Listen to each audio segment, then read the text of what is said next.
শিশুর হাতে বই খাতা কলম থাকার কথা, কিন্তু ভাগ্যের নির্মম পরিহাস তাকে প্রবাসের মাটিতে ঠেলে দিছে।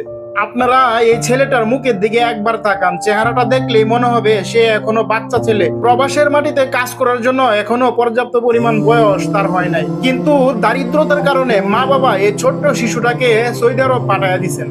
সৌদি আরবের প্রচন্ড গরম সহ্য করতে না পেরে সে রাস্তার ধারে বসে মা মা করে কান্না করতেছে, আর দেশে যাওয়ার জন্য মানুষকে বলতেছে। শৈশবে যেখানে বই খাতা নিয়ে স্কুল কলেজে থাকার কথা, সেখানে জীবিকার তাগিদে 50 ডিগ্রি গরমেও দূর প্রবাসে কষ্ট সহ্য করতেছে এই ছোট্ট শিশু। শিশুর হাতে বই খাতা কলম থাকার কথা, কিন্তু ভাগ্যের নির্মম পরিহাস তাকে প্রবাসের মাটিতে ঠেলে দিছে। আপনারা এই ছেলেটার মুখের দিকে একবার তাকান, চেহারাটা দেখলেই মনে হবে সে এখনো বাচ্চা ছেলে। প্রবাসের মাটিতে কাজ করার জন্য এখনো পর্যাপ্ত পরিমাণ বয়স তার হয় নাই, কিন্তু দারিদ্রতার কারণে মা বাবা এই ছোট্ট শিশুটাকে সৌদি আরব পাঠাইয়া দিছেন। সৌদি আরবের প্রচন্ড গরম সহ্য করতে না পেরে সে রাস্তার ধারে বসে মা মা করে কান্না করতেছে, আর দেশে যাওয়ার জন্য মানুষকে বলতেছে।